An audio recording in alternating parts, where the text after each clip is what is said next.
নোয়াখালীর বেগমগঞ্জে একটি যাত্রীবাহী মাইক্রোবাস নিয়ন্ত্রণ হারিয়ে খালে পড়ে যাওয়ার ঘটনা ঘটে। এ সময় ঘটনাস্থলে নিহত হন প্রায় মাইক্রোবাসের 7 যাত্রী।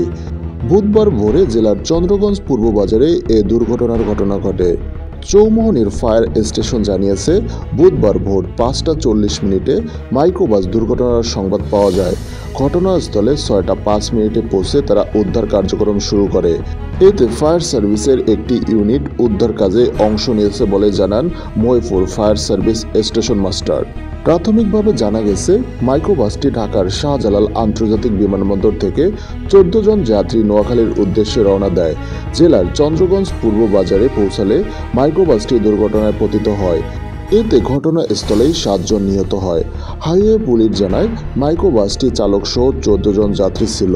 তারা সবাই ওমান প্রবাসী। এক ব্যক্তিকে আনতে ঢাকায় গিয়েছিলেন।